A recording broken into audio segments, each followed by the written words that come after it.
Welcome to Savage Minds. I'm your host, Julian Vigo.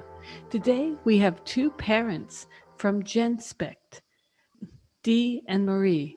Marie is a Hispanic retired educator, wife, and a mother who lives in the southeast of the USA.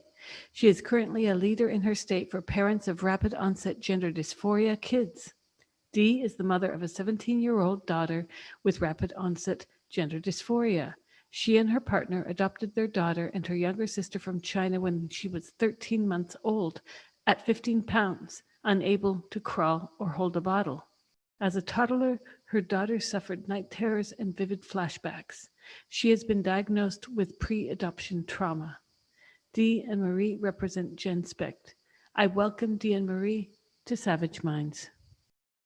You are two parents who have children who have identified as trans, and you both believe that your children, although ROGD, rapid onset gender dysphoria, is not officially or yet a pathology that's been recognized, but we'll get to that later about who recognizes what. You both believe that your children have rapid onset gender dysphoria. And I would like to hear from each of you about how you came to know your child identified as transgender, what you think led up to that, because a lot of times, as we know, parents are left in the dark, and give us a little bit of background for both of your stories. Yes, I am married, have two children, an oldest daughter and a younger son who was diagnosed with Asperger's back when Asperger's was an official DSM diagnosis. So we knew since he was 6 or 7 that he had this neurodivergency and he had social awkwardness, but he was very much a stereotypical boy. He put himself in that box. All of his interests had to do with trains, with cars, Legos. Later on, it was Minecraft, Mario games. He was very particular about not wanting girl things or, anything that was not stereotypical male. And my husband is a nerd, a computer guy. He's not, the macho sports type. So it wasn't anything that was modeled to him. That was just the way he was. When he was 17, he had pretty extreme trauma in our family. I nearly died from a catastrophic illness, and to the point that he had to go to the hospital to say goodbye to me because they weren't sure if I would make it through the night.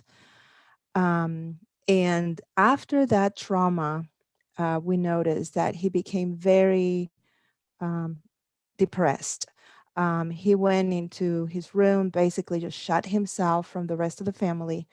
Now, he had experienced what I would call little T trauma throughout his life, from bullying in school, because of his autism and just his awkwardness and inappropriateness in the way he would behave and blurt out, and, just wasn't aware of what was bothersome or annoying to the other kids. But he always had a small group of boys who were friends with him, like-minded kids, several of them on the spectrum. So he wasn't a kid who was like alone without a friend in the world. They loved him and accepted him. But at 17, he just shut himself down completely. That was his junior year of high school. And I recovered, obviously. But I had to go through intensive therapies. And in some ways, everyone in the family became my caregiver for a season. And he had to drive me to therapy appointments when he wasn't in school, or drive me places because I couldn't drive. And so he saw me as, I guess, as becoming very vulnerable. When he was in his senior year, the depression seemed to have lifted. He never wanted help, didn't want to see a psychologist, didn't want medication, just shut down, which wasn't uncommon, with his autism. But he became, as a senior, paralyzed by the thought of going to college. And we saw very clearly that he didn't want to grow up. He had a late puberty, and he liked girls, but the girls saw him as a friend, but not as a potential romantic interest, and rejected him that way. And he just would not talk about college, would not write college essays. He in English, we had to make accommodations because he was in an honors class, so it was all about college, but he wouldn't do it. So we basically came up with a contract, and we said, okay, you can skip college for a year and do a gap year, but you are going to work full time. You are not going to stay home and play video games 24/7. So at that point, he decided to go to a technical college for the first year. He blew it out of the water. He excelled Dean's List. He's very, very smart kid, brilliant in anything engineering and computers and anything technical, learning disabilities in some areas, brilliant in others, not very classic with, spectrum kids. Um, and so he said, I want to go to university the following year. So he went to the university, and within a couple months, we noticed that he started changing. His hair started growing longer. um, it was just something was just off. We saw some anime figurines that started appearing in his room where he had never before been into anime. Um, it just the colors changed. He went from, you know, dark green, basically dark green t-shirt uniforms to pinks and purples. And so I asked him and I said, are you gay? It's just all these things that were changing. And he said, how could you think that about me? No, I am not gay. I am asexual. I'm not interested in men or women. I have the sexual interest of that brick wall. But I knew something just wasn't quite right. Then he started talking about these two girls at the university. He lived at home because he didn't want to live in the dorms. And he talked about these two girls who were his friends. And these girls were in a gender studies class. Um, so we realize now that they became his cheerleaders. And so at first, I think he was sort of identifying as queer. He was wearing the rainbow pins and, just all the unicorns and the rainbows and all that stuff. And then the pandemic hit, and these girls disappeared out of his life. Now, we did notice he was staying up really, really late hours. But, here he is. He's 18, getting ready to be 19. Don't necessarily want to micromanage his life. They have to, grow up. We had computer filters in our home. We had Circle, which is supposed to be a great filter. Nothing. There were no clues whatsoever. It was just like school materials or, innocent type of video games. When he was then his behaviors just started escalating. We noticed that he was twisting his eyebrows. I'm still thinking, okay, I think he's gay or he's exploring, being gay or something, and then um, next thing I know, something seems really, really odd, but I couldn't put my finger on what it was that made him look so different. And one day we were driving somewhere and he said to me, um, I have something to tell you, but I'm afraid that, um, you're going to get mad or something, or you're going to reject me or something. I don't know how he phrased it, but the idea was that I was not going to be happy about it. And he said, I have gender dysphoria. And that means that I feel that I am a woman trapped in a man's body. So, to my credit, I was shocked because I was sure that the next thing out of his mouth was going to be, Mom, I'm gay. And then when he said that, I was like, what? Tom? I'm going to call him Tom, not Tom, like anybody but Tom. The most, nerdy masculine boy, not toxic masculinity jock, but, just the most nerdy boy that there could be out there.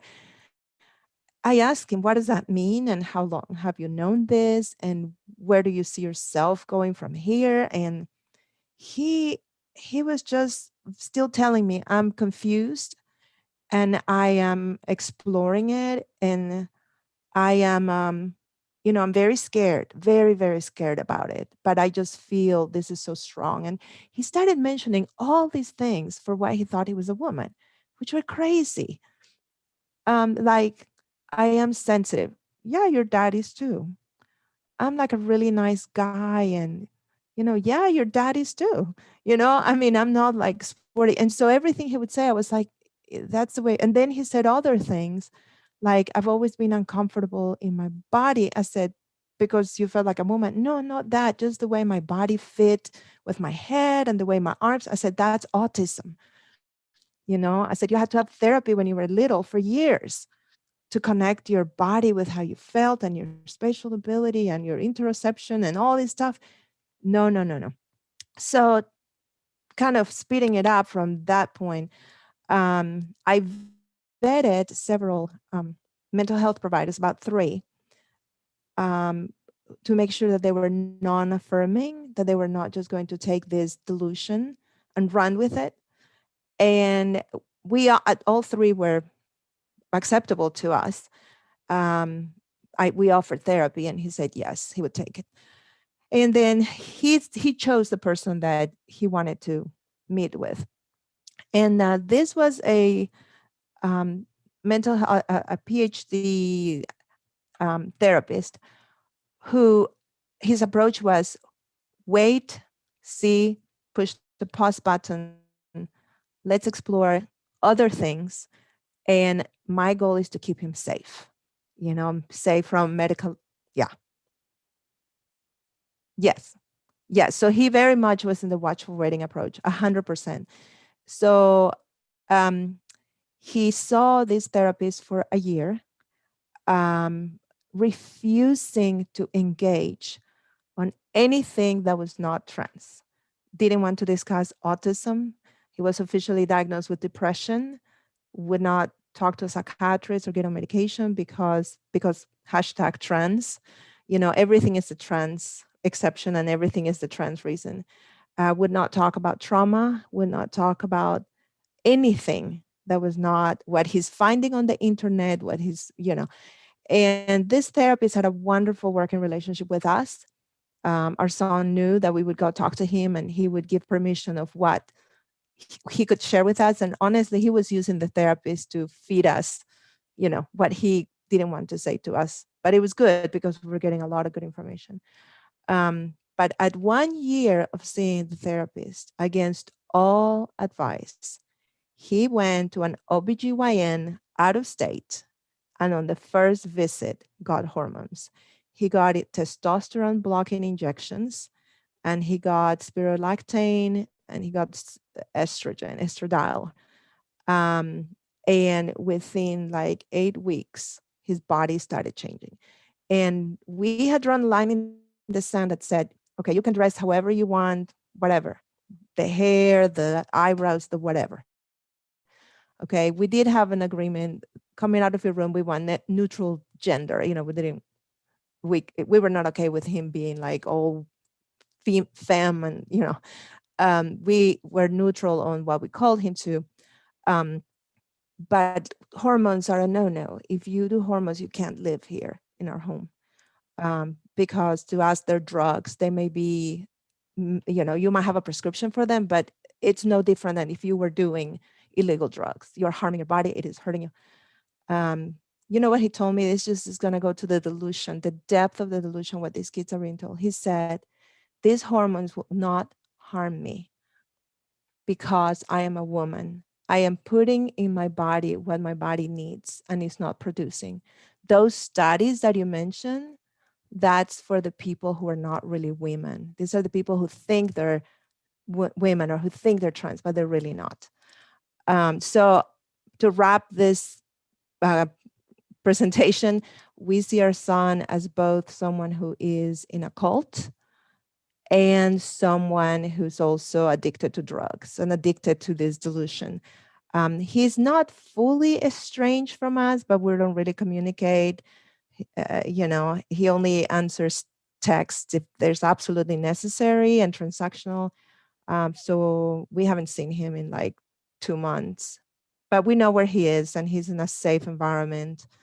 And he sees people that we know and they talk to us. So he still sees the therapist. So basically that's where we're at. I'm going to follow up with questions after Dee discusses her situation, and then we'll go from there. Okay, thank you. So I'm married with two children, two daughters that we adopted from China. One is 17 and the other one is almost 12.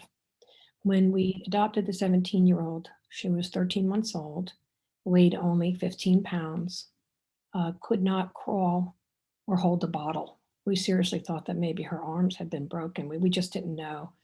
When we brought her home to the United States, I took her to a doctor in Manhattan, Dr. Jane Aronson, who specializes in orphans. And she diagnosed her as a failure to thrive and said basically time. I now have learned that that orphanage was a horrible place and they subsequently demolished it. Um, so, but she bonded right away and seemed to be thriving within weeks. She was able to hold the bottle after 11 days. She was able to crawl, and she was walking by the time she was 15 months. So that was all the good stuff. But what followed were years in her toddler years of night terrors and flashbacks. And one flashback was so vivid that she could not sleep in her room for 3 months. She had to sleep on the floor next to our bed. The only thing that got her back in her room was Santa Claus on Christmas Eve telling her, I really need to see you in your bed tonight.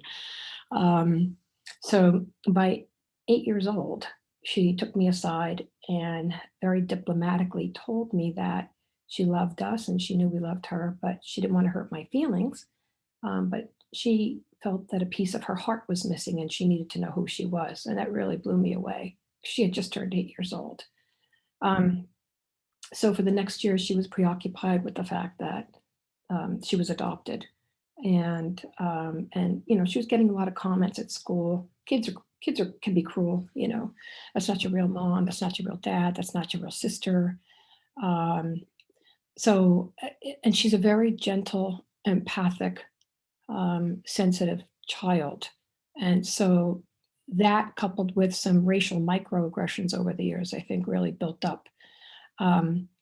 As she approached puberty, she became socially awkward. She wasn't like that when she was little. She got along with pretty much everybody and was able to inject herself into social situations. In 8th grade, she was obsessed with a boy, and it was unfortunately a case of unrequited love, real heartbreaker.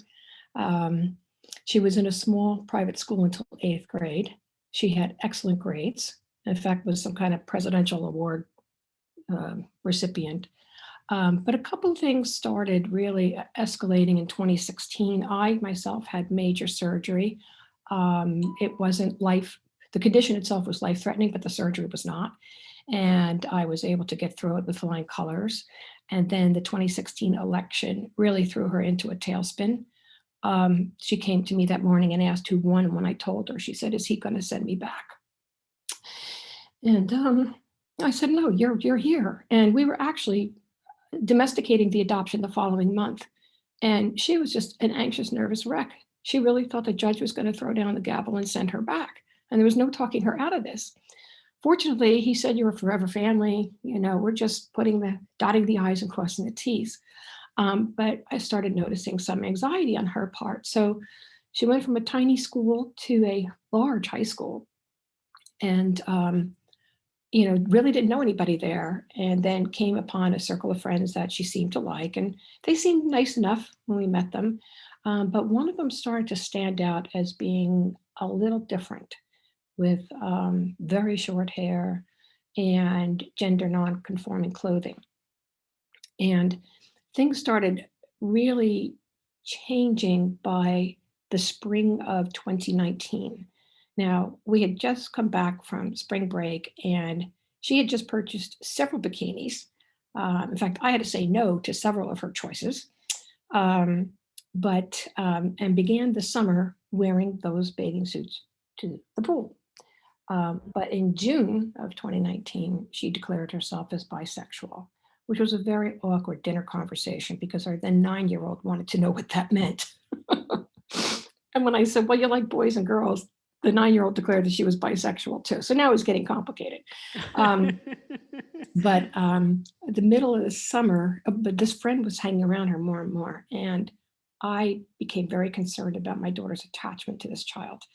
And by the end of the summer, my daughter was no longer wearing the bathing suit. She was covering herself up with hoodies and declared herself gay in August, and in September was trans.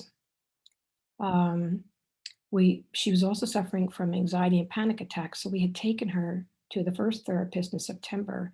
And after 4 visits, that therapist demanded that I take that child to the suicide unit of the local hospital. And I just had, this is so outside my league. I just did what I was told, like a dummy.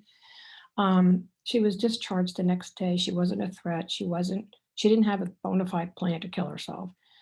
The psychiatrist who took a look at her said, I think this is related to her adoption issue, which I always thought it was. I think that primal wound runs deep in this child. So we switched to another therapist in October, and unbeknownst to us, she was affirming.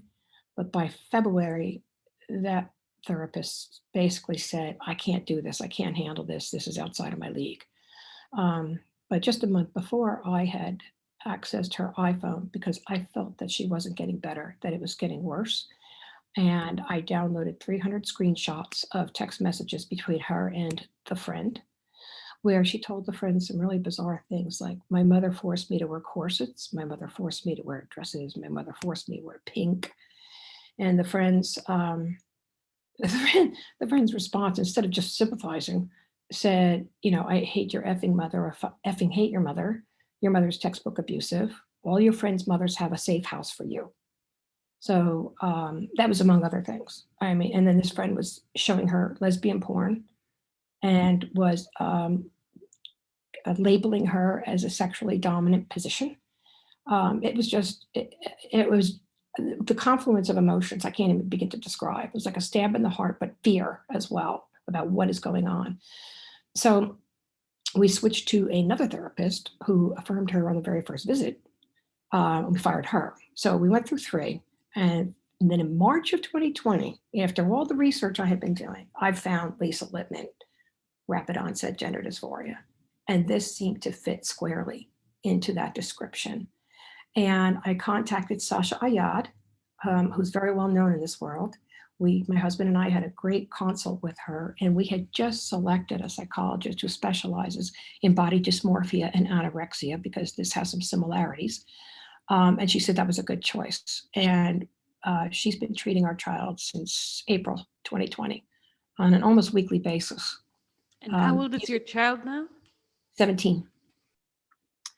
I also found that she's been following a plastic surgeon based in Miami who uses TikTok to glamorize mastectomies of healthy breasts as life-changing and effective and risk-free. In fact, wisdom teeth removal is less safe. I mean, more, yeah, right, okay. So anyway, she diagnosed her with pre-adoption trauma. And it makes sense, given what I know, what we witnessed once they placed her in my arms. The brain must have been rewired. The Netherlands last year reported that the first wave of these girls were Chinese adoptees. I called our agency and asked the post-placement whether they had heard from any other parents whose hair was on fire like mine. And they said no, but a number of the adoptees had transitioned. So there's something here that's going on, and it could be this self-loathing because basically they were abandoned because they were female.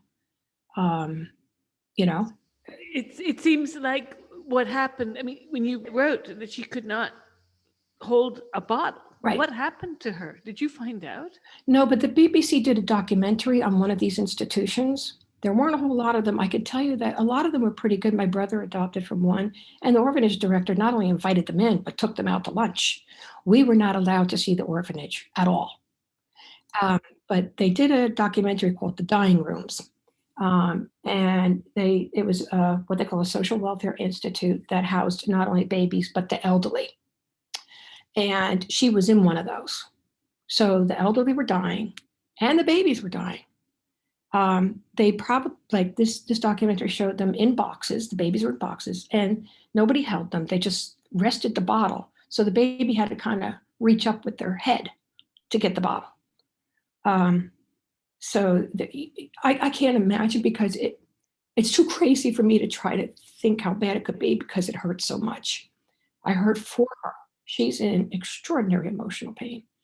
And as a mother, I feel utterly helpless through this whole thing. And she was abandoned at 13 days old. So somebody held on to her for 13 days. And then to have that pulled out from under you, and being thrust into this horrible place, it's got to rewire a baby's brain. It's got to do some kind of damage. And now my second child seems to be doing fine. She'll be 12. She just has a different outlook on life. She's a different personality. She's just completely different. And as it turns out, 23andMe confirmed that these girls are distantly related. Go figure.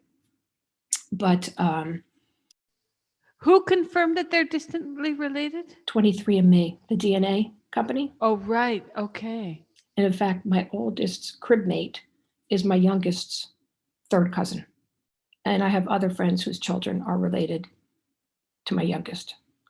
But my oldest, probably that's going to be hard to find, because Dr. Aronson said that her umbilical cord was a home job. In other words, there's no record of her birth, and probably born in a rural area to very poor parents. So they're probably not sophisticated enough to say, here's my DNA. So who knows? But I'm still looking. I have found her relatives. The closest is a fourth cousin. They live in the Philippines, believe it or not. And very few adoptees, mostly people who have families in Laos, Thailand, the Philippines. So who knows? But that I'm still working on it, because I think she needs that connection. But she is, I have to say, so she's presenting. We had to run interference with the school. That's a whole nother subject. But she looks like she's very diminutive in size, which bothers her a lot. And people comment on it all the time. So that affects her even more. She's getting better in terms of her emotional state. The doctor told us this is a marathon. It's not going away anytime soon. But we've seen improvement. And I spoke to the doctor last week, and she thought that we're on a good trajectory. It's just we have to be patient. So we have some good days and we have some bad days. And our goal is to try to keep peace in the house and to keep her from doing anything medically or surgically when she turns 18, because we know that we lose our agency, our authority. She's afraid of growing up, which a lot of these kids are. And she's not sure she's ready for college, and that's fine. We're keeping all options on the table. If she wants to stay home, we're great. We want her to be home with us while she's going through this extraordinary crisis. So I am only cautiously optimistic. These are two powerful stories. I tell you, I have been working on this issue for a decade now, and I interviewed Lisa Litton many times for my stories, and then she came on the show. And one thing is clear to me, the fact that she was bullied for her work, for her research. There is a huge, well-funded, well-politicized lobby behind this. And one has to wonder why, when searching out help on Google, a lot of results are not showing people like Lisa Littman or other specialists. What is happening? It took me 6 months. It took me 6 months, and I have a legal background. I do research. Yeah. Okay. Yeah. 6 months. I've been writing on this for 10 years, and I tell you, a lot of people on Twitter will say didn't you write a piece about this? So I have to actually Google myself because sometimes it's faster than my using my muckrack database because it's a long thread, let's say. And so I'll Google myself. I'll remember sort of the title or the topic. And it's hard to get Google to list voices of people who are not kowtowing to this.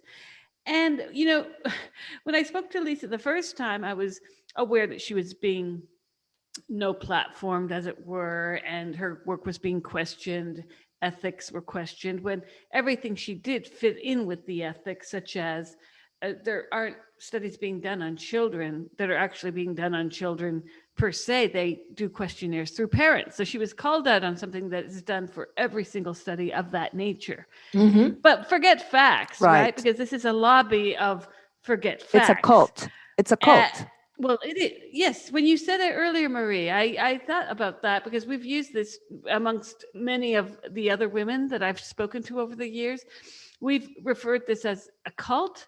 About 8 years ago, I was talking with another woman about this, and she compared this to the satanic rituals that happened in the States, where similarly, a cult-like manifestation occurred. People were wrongfully accused of things that were, in fact, not ever the case. So lies were built on more lies. And the problem is, as we know from Ronald Reagan, if you repeat a lie often enough, people will believe it. Yeah. And he was a genius about that because it's sort of become a mantra for not only his era, but this. And I have spoken to many families. I've spoken to detransitioners. I have spoken to trans individuals who identify themselves as transgender, who, as some of the feminists will say, are on our side. But I have some real categorical problems with what it even means to be transgender in terms of a diagnostic positionality. Because as you said, Marie, it's, of course, you have a child that says, but I'm nice, or but I like playing with this toy and not that. This has nothing to do with being female or male. Right. I thought we got over that struggle in the 70s. That was the era of free to be you and me. Now, somehow, our late capitalism has brought us back to a medicalization of an entire generation of kids and young adults, because the difference between 17 and 25 is not a lot when you're talking about brain development, right? Yes. Right. And then peer pressure. Yes, and I wanted to, a couple of things that you brought up are very interesting. One is the fact that when we're supposed to be who we want to be, all of a sudden there's no room for gender nonconformity. Where are the tomboys? They are gone. I mean, now basically you become trans if you show in any way that you are a girl who wants to dress like a boy or play sports like a boy. And the same thing with the boys, the sensitive, artistic, type of boys. That's one thing. But the other thing too is once I'm speaking for the boys, but once these boys go into this I'm a woman world and they are being told that they are and that they can turn into one, which is the most harmful thing because that's where all the medicalization and everything comes in. But my son has hair down to his hips. I mean, neither my daughter nor I have hair that long. I never have. And he shapes his entire body as if women don't have body hair. Like literally he's turning himself into an anime character because no real woman looks that way. And particularly with boys, so much of this in our mom's groups of boys is driven by anime porn, hypno porn. It's very cartoonish. And they're trying to imitate and emulate these cartoon characters that are completely non-human and unrealistic. They're not even looking at like mom or sister or friends as the females that they would want to be. They're this crazy, it seems like over sexualized or cartoonish. The boys particularly are nerdy, high IQ, on the spectrum or somehow neurodivergent, socially awkward kids. For a lot of them, the gateway to trans, besides there's always seems to be a cheerleader, like a girl who kind of comes alongside them, but it's the internet. They go through video games. For a lot of them, the gateway is anime, and anime pornography, and hypnoporn, hypnotic messages. We actually had Dr. Stephen Hassan come and talk to us. He's probably one of the world's most respected cult experts. And what's interesting is we had sent him, the parents had sent him some videos that they had found in their kids' computers of anime hypnosis, hypnotic porn, and different types of anime. And he took a look at them and he said, I had to keep pausing the video because I would start going into a trance. This is a man who has done cults for over 40 years and who was in one himself. And he said the quality of these hypnosis videos, these trance hypnosis videos, he says is something that is not just like someone in a basement, doing this. He says is highly sophisticated intelligence type of work that someone is doing. So these kids are watching these videos, going into trances that are telling him, you are a woman, your hormones are coming, your surgery is coming. I mean, they're literally being hypnotized and put into trances, listening to this stuff and watching these things. And what I said too is that these boys are trying to imitate being like anime characters, these cartoonish, over-sexualized characters with hair. My son has hair down to his hips, and shaved his whole body as if real women have body hair. Women are not hairless like, these weird looking cats with no hair. I mean, or porn. This is the irony, yes, is that porn. These images that a lot of these men become are completely divorced from reality. As Exactly. I've always said, I will believe in trans when there's two sets of facts before me, one scientific and one sociological. I want to see one example, one out of all the millions at this point, of a man saying that he feels like a woman because he likes cleaning the house or he likes getting paid less. See, there's a real connect here. I know it sounds funny, but I'll tell you, the thing is that this lobby has skated so quickly, especially over the last 20 years, because it relies on an incredibly entrenched misogyny within all of our cultures. We don't have to be in Iran or Saudi Arabia. And I'm a specialist in the Middle East and in Latin American studies. And I can tell you something, the idea that people believe that there's only macho culture south of the border or something is absolutely ridiculous. The paradigm about sexism is that it exists in many ways. You don't need to just see the effeminate tea-drinking British man and wonder if he's gay. Wait a sec. There are other codes that we're missing. And one of the codes that I'm thinking of when you were saying, Marie, about this image of the anime that your son is becoming, I was reminded of a very lovely, infamous writer from Cuba, Severo Sardui, who wrote an entire book and a series of other books on transvestitism, and he coined the concept hipermujer, the hyper woman, for what he says the transvestite, not the transsexual, but we'll get there, is doing when he performs. He gave the example of Miriam Makeba, the South African singer, but he says that there is no real to the women that these men become. The whole real is in the imaginary. And he talks about it as the trompe-l'oeil of nature, the trick of the eye. It's all about aesthetics.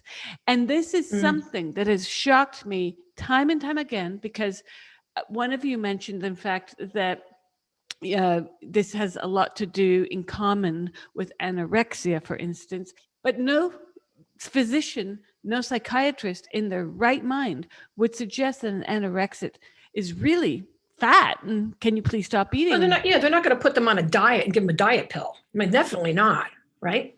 Yeah, I can speak to that too, because my daughter had anorexia from the time she was 9 through the teenage years. And I naively thought when we started this road, I saw so many similarities between the two, between what my daughter had gone through, what my son was going through.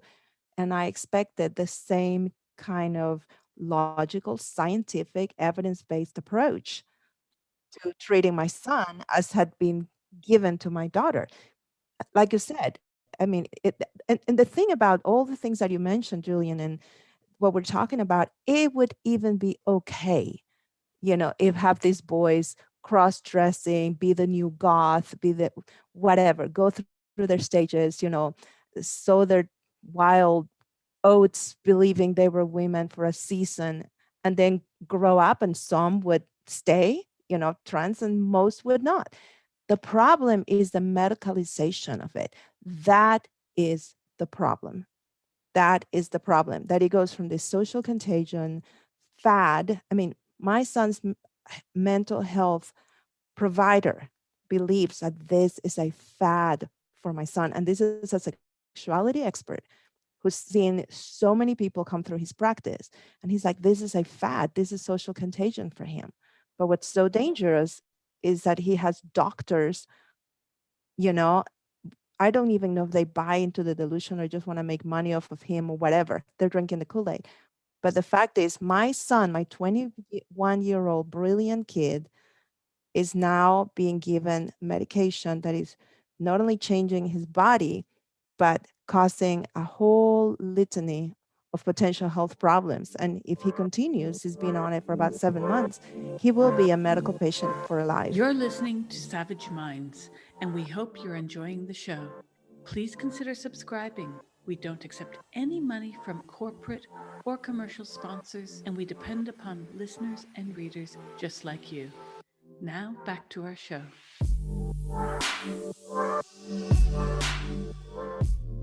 I can speak from experience about hormones because I did IVF in the 90s. And they put me on the Lupron, and I had such a drastic reaction to it. The first IVF cycle had to be abandoned because it put me into temporary menopause and the eggs would not grow. The second time they gave me 1/1000th, what they call a microflare, and the eggs got fertilized, but they just didn't stick around. And then the third time it happened again, thrust me right back into menopause. And here I am in my 30s, I'm sweating at meetings.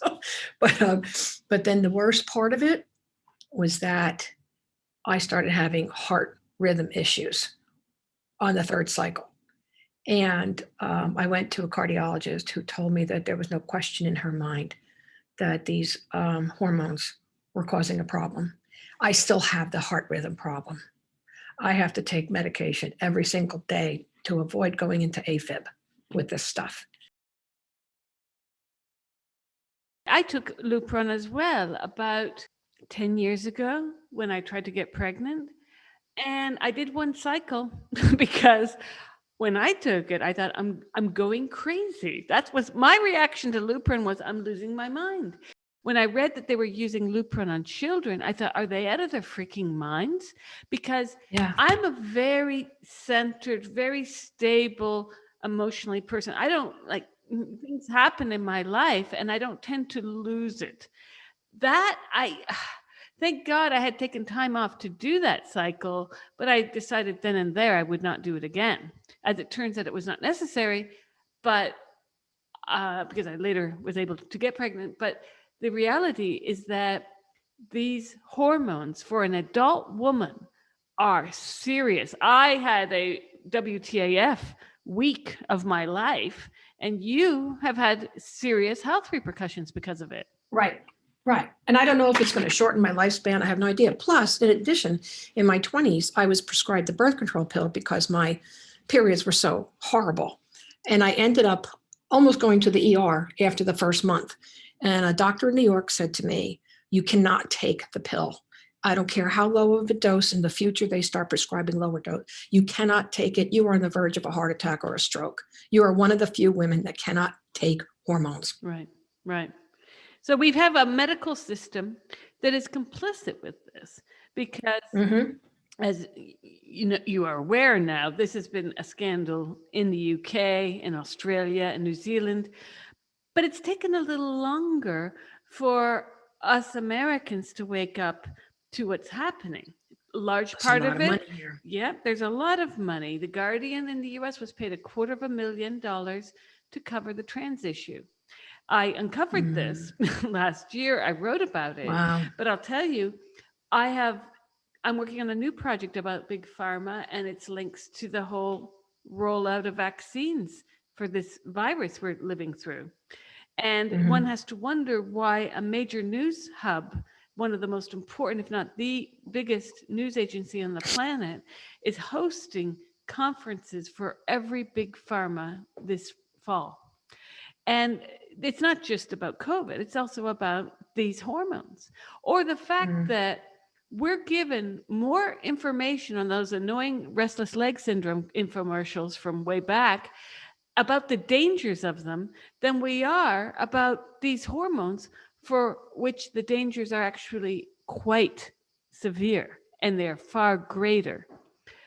Were your children given informed consent about what these hormones would do, especially after one visit? Your son, Marie, got hormones after one visit? One, yes, one visit. And his therapist, his mental health therapist, was ready to provide a letter. And my son had been told this, that he would provide a letter to his medical provider saying why he should not get the hormones.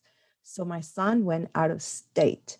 And on the first visit to an OBGYN, like why in the heck would an OBGYN be treating men? Okay, first of all, she's not an endocrinologist or any, but um, he, I read the informed consent out of her website, and it mentions a few things. What it does not mention, and if you would allow me to, I would read you this. Every single thing that I'm going to read here has a study that is attached to it, like an actual medical study. So I'm going to call it transgender healthcare and then tell you what it does. So transgender healthcare damages hearts, damages bones, leads to deviant brain aging, leads to insulin sensitivity, leads to autoimmune diseases like lupus, causes a lower IQ, leads to multiple sclerosis, can lead to hippocampus shrinking, QT interval studies, which is what Dee mentioned, happened to her with the heart rhythm, to increase risk for breast cancer, to scleroderma, which is a connective tissue disease that hardens the skin and scars the organs. This is just a few of the things that can go wrong. There's also studies that show shrinkage in the gray matter in males. This is for men. This is what estrogen and lupron and all of these drugs are doing to these boys. Never mind the fact that they also are sterilizing them, chemically castrating them. When they're children or teenagers or vulnerable young adults with autism, my son is 21, but his emotional maturity is probably that of a 13-year-old. And that is true for a lot of our kids. Not only are they not 25, the age when typically the brain matures, that's for neurotypicals. I mean, when you're talking about people who have neurodivergencies, who have, autism or ADHD or learning disabilities or other types of, coming from adoption, these kids may be brilliant. They may have high IQs, but they have no common sense. I mean, they're delayed developmentally and emotionally. Well, and I noticed with our daughter and the moms in my group as well, is that they were more mature 4 years ago. They seem to regress. Yes. They regress. And then like, it's just mind blowing how they were way more mature 4 years ago and so immature today. Well, it's also interesting that both of you represent with your children that demographic that is targeted by these diagnoses. And I put diagnoses in quotes, I'm sorry, because we know that ROGD is basically a shortcut for social contagion, and that the two groups targeted are adoptees and these kids with autism. Now, there's been lots written on that. Still, the chug, chug, chug of this machinery is going forward. Have there been therapists speaking out in the US? Because I've interviewed therapists over on this side of the pond who have, in fact, organized. There's now a group of about 25,000 Australian therapists yesterday I saw, and they were looking for a journalist, so I wrote them, who are also pushing back, and they're organized. They're organizing. So there are more and more therapists who are realizing that this is damaging.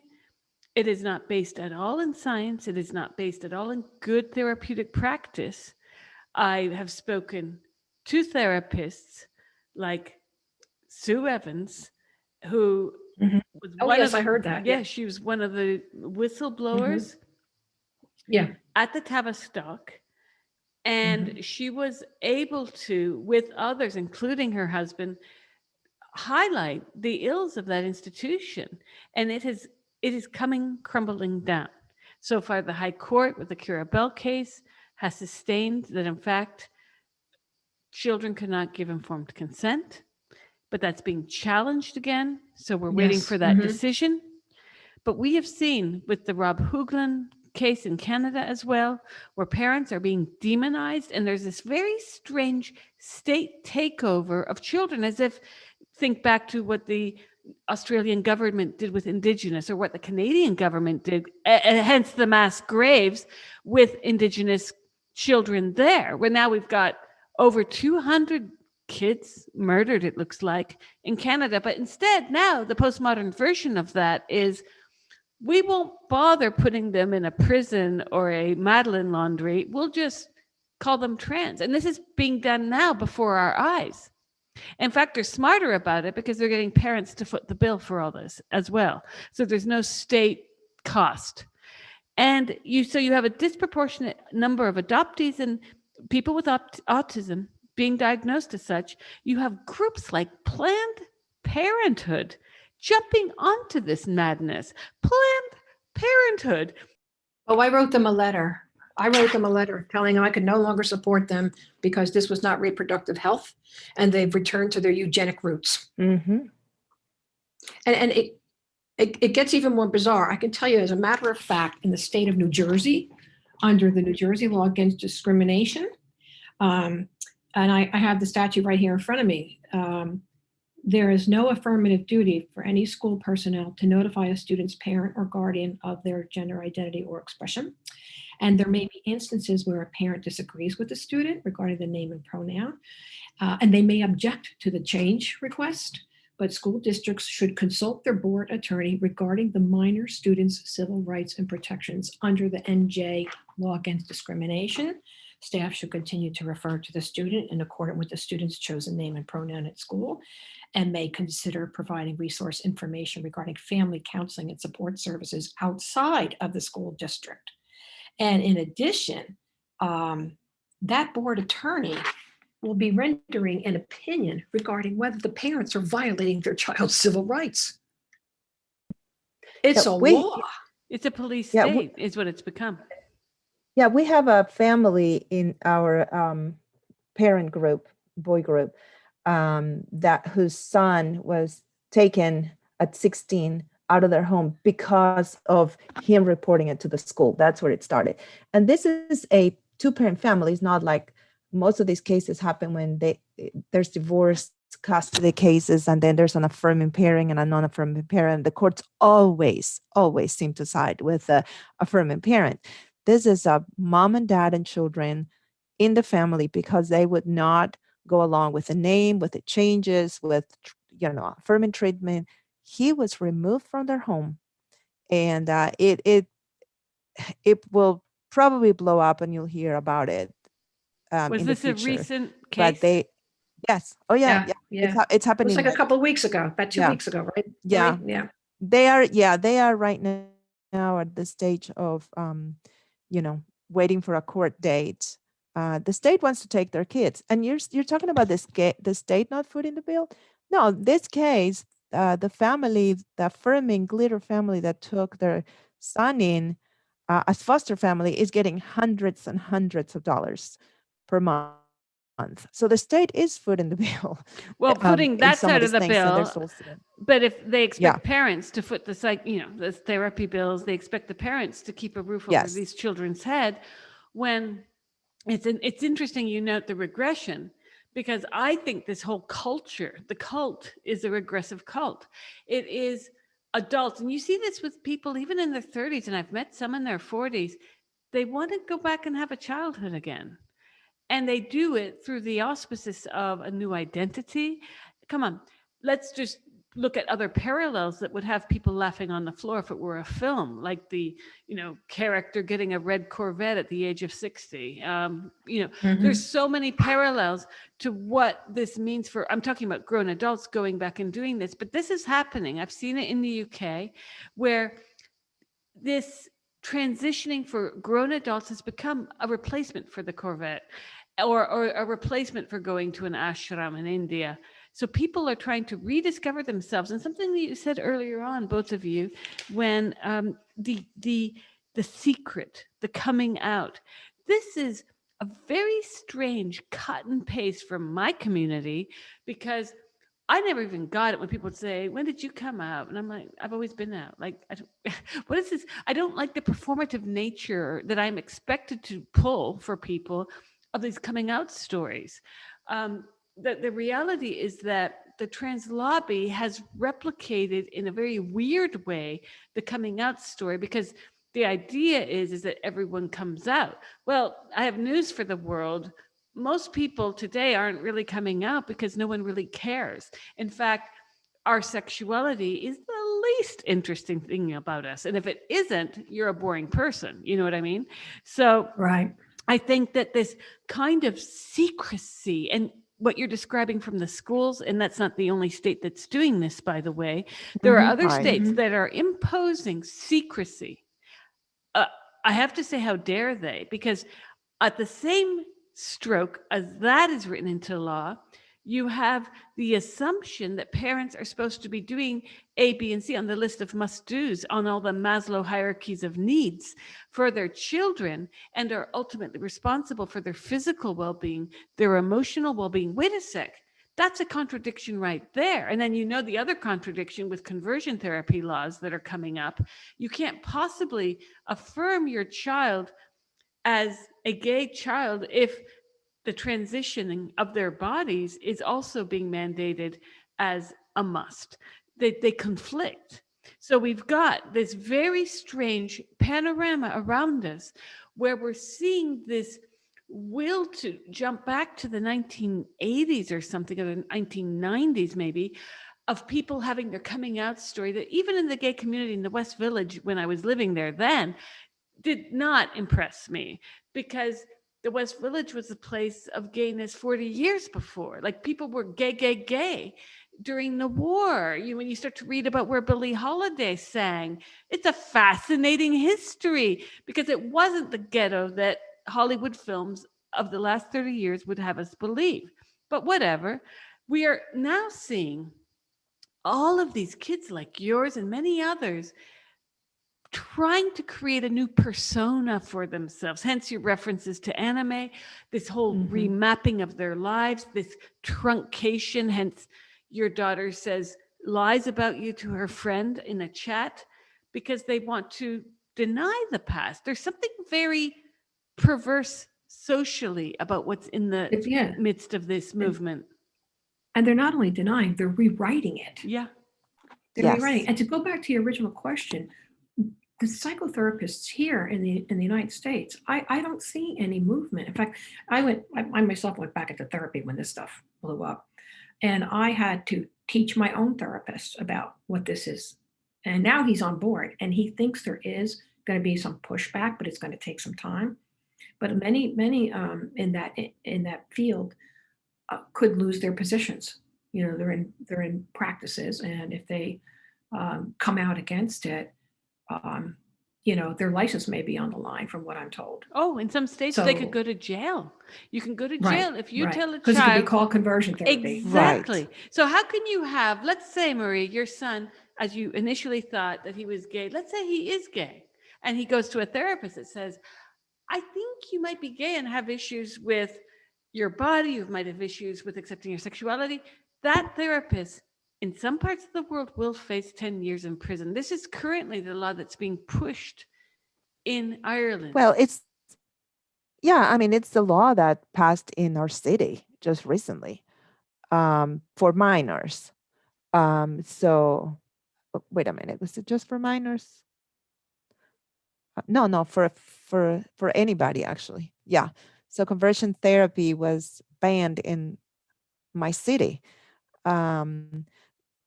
Yes, it's absolutely crazy because I think what happens is a lot of people who need therapy are not going to get it from decent people.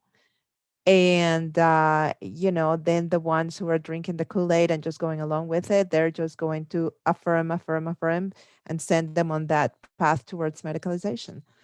James Essay, who's with the British group of therapists pushing back on this, said what's happening already is therapists are getting so worried what they are going to do if they're at all ethical and don't want to go to jail or don't want to be investigated. They're not going to let anyone in their door who has gender coming out of their mouth. Exactly. That means That's the good it. ones will not be seeing the patients. Yeah. They want, and then so what happened though is it used to be, even the W path supposedly calls for mental health assessments and if autism is an issue, but doctors are not following it. So there's this, Plastic surgeons aren't. yeah, Plastic surgeons. certainly not. So it's like there is no accountability, no oversight anywhere. So we can look at the mental health aspect of it, but to me, since the doctors are doing whatever they want to do, like for my son, for example, if the doctor would have followed even the messed up, not good W path guidelines, she would have done her due diligence and she would have said, are you seeing a psychologist or a therapist? I want to talk to them. Do you give it, do a release so I can talk to them? She didn't care. She did not care. She gave him hormones. He left with a prescription before his blood work was even back. He had a prescription. And, and I know he didn't give her any of the family background, because if he had done that, she would have been probably setting herself up for a lawsuit. Have you looked into the W Path, by the way? Because it is not a real organization. This is something that No, I it's an wanna- activist organization. That's exactly what it is. Have you seen the WAJV? It's the World Association of Julian Vigo. See, I just made it up. So we are dealing with organizations that are fake. I mean, Yes. totally fake. Right. But this goes back to your Reagan comment. If you keep perpetuating the lie, they are perpetuating the lie that they have quote unquote standards of care. That's not what they are. Yeah. No. And they keep saying it, and they're coming out with the 8th edition, the 8th SOC, standards of care. They're just guidelines. They're not standards of care. And that's what's going to make medical malpractice cases that much more to ramp up, because they're coming. They're definitely coming. They will be coming. And in countries, what's saddest about this is in Canada and in the UK, there's a cap put on the payments that can be awarded, such that if you are harassed at work, the payment will be much less than it would be in the States. But the States is where the payouts are going to happen. We saw it with the tobacco industry, remember? So, well, no, we're seeing it now with the opioid crisis. They just did a huge settlement the other day. Oh, I've been writing about the opioid crisis over the years because I discovered, as had many other journalists, that Big Pharma was sending doctors on holidays to Hawaii. Oh, yeah, the Sackler family. Yep. Yes, the Purdue Pharma. Yep. And it's happening all over again with the conference. I might even attend this fall in the States that's being sponsored by the world's #1 news agency. I can't even stop shutting up about that because I'm very angry about it. But I'll tell you something. You look at WPATH, and have you read the Yogyakarta Principles? Yogyakarta that town in Indonesia where a bunch of trans rights activists got together and decided to create the principles Oh, God. upon their ideology, resting it for the world to take note. Now, what's interesting about the Yogacarta principles is that it's complete bollocks, as the British would say. It's based on the writings of people who are not largely doctors. One of the primary contributors is a professor of law, a trans identified woman who Stephen Whittle, and these are carefully sewn together ideals that work in orchestration with other groups, other trans rights groups that were sewing together their Magna Carta to get the industry of, let's say, press and communications offices around the country to use preferred pronouns and respectful coverage. And this was all sewn together about human rights. So you have one group over here making sure the National Union of Journalists in London would be telling people like me to use preferred pronouns. You had the Yogacarta principles being sewn together by Stephen Whittle and Associates that can tell the world that they are, in fact, a human rights organization. They're not. They're another lobby. WPATH has links directly to Harry Benjamin, who had direct links to the clinic at Johns Hopkins, which was shut down in 1979 because there was severe evidence to show that none of these procedures was benefiting any of the patients, not to the degree that they should continue. And Benjamin has links all the way back, and it's traceable. I've written about this too, John Money. So, oh yeah, how who was a pedophile? Yeah. Oh, okay. So there's that too. I didn't know this. I've been focusing on the science in my work on this subject. I'll give you another example. Drunk driving in the US is often mandated by judges. They get the person, if it's their first charge, they'll say, okay, I'll spare you 30 days in jail, but you must attend AA meetings. Well, lo and behold, it's been pretty well proven that AA is no more helpful for drinking than a Ouija board. So it does give a sense of community. And I'm sure there are anecdotal cases of people being cured, but there's no cure being helped by AA. But there is no scientific basis that it works more than other therapies. In fact, there are some studies that say it works far less. So that has been at least put out there in the media, put out there in therapy magazines and publications, and psychologists have been discussing this for years. And the next step is to roll back the judges' handbooks in the US that send people to do this and maybe come up with a second method, not just that.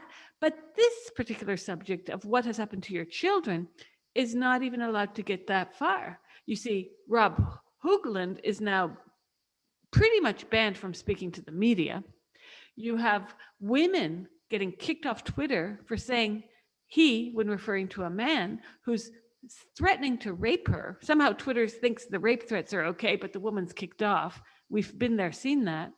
And now we have school counselors, schools, curriculum. Like, even if you're against, I've talked to right-wing Christians who even understand the necessity to teach sex education, but why are they teaching gender? There is no fact to it. So this is the problem. The pendulum has not swung too far. It's actually swung out of the universe. Yes.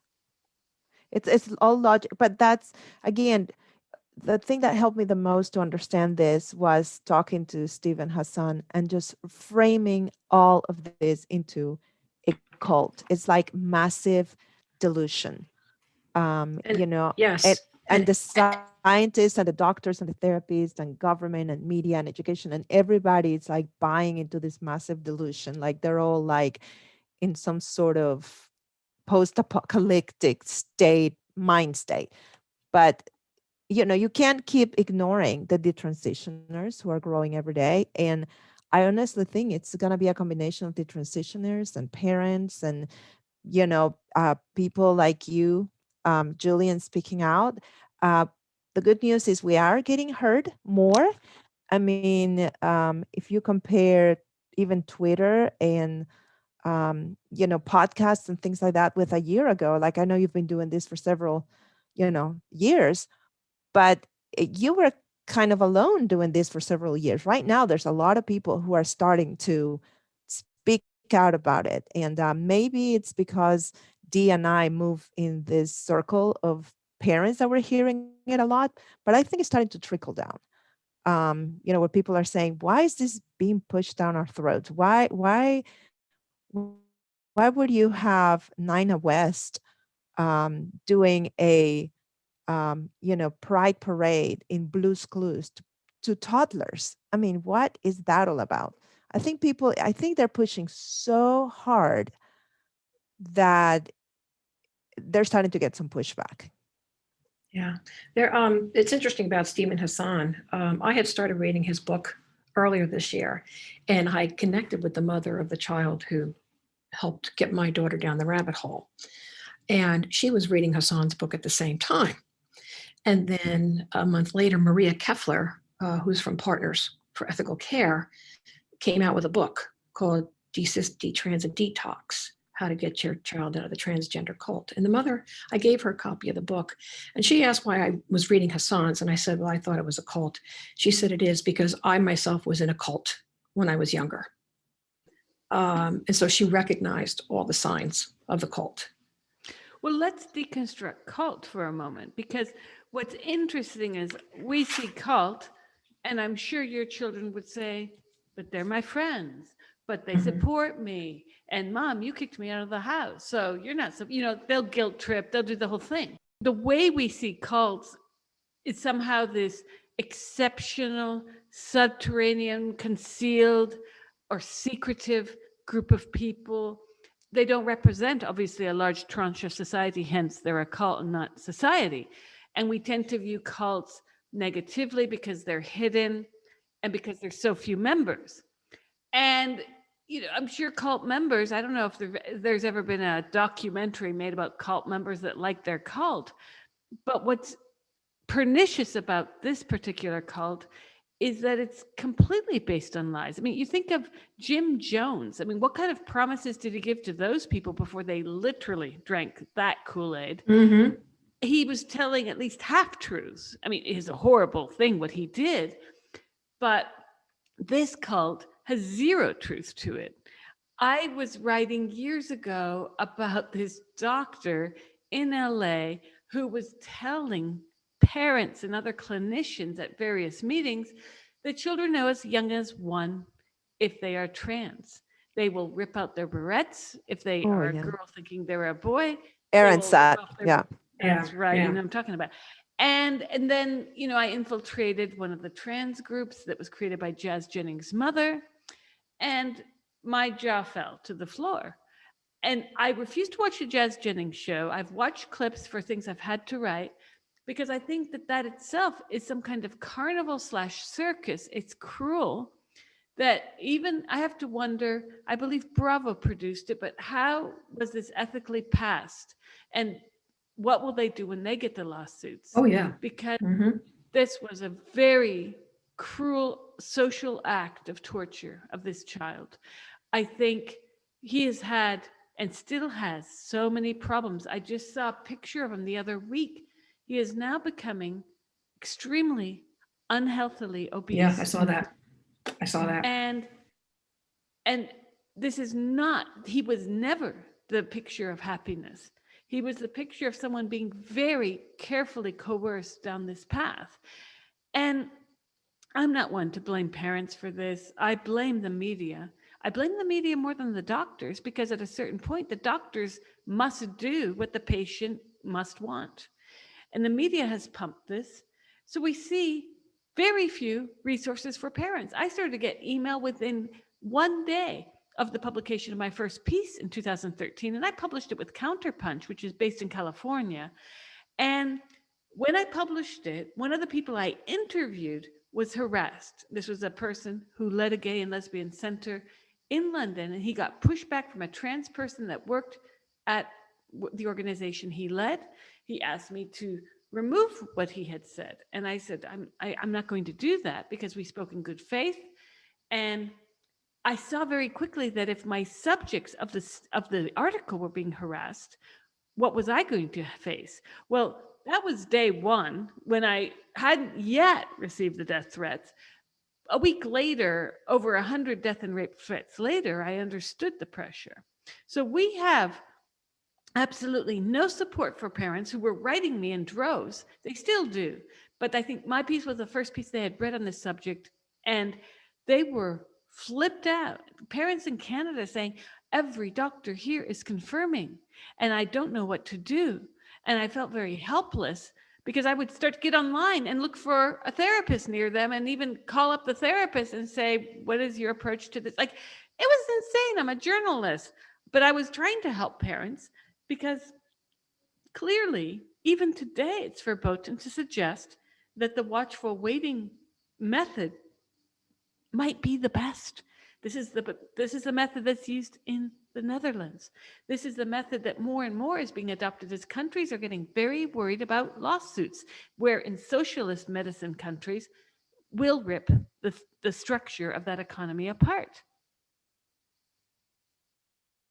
So what have you learned through all this? And I imagine now you are two of many parents of your organization, Genspect. Can you tell me about how that formed and what you are seeing amongst your cohort parents? Well, it formed, it sprang, I think, from a support group that was being led by Dr. Stella O'Malley out of Ireland. I honestly don't know how I found it, but I did find it last summer. And it was for parents who were going through this. And there we were, a bunch, mostly moms. Our first few sessions were all sharing, crying, just kind of feeling hopeless. And then a mother in our group who lives in Florida was complaining that the school would not respect her decision not to allow the kid to choose the name.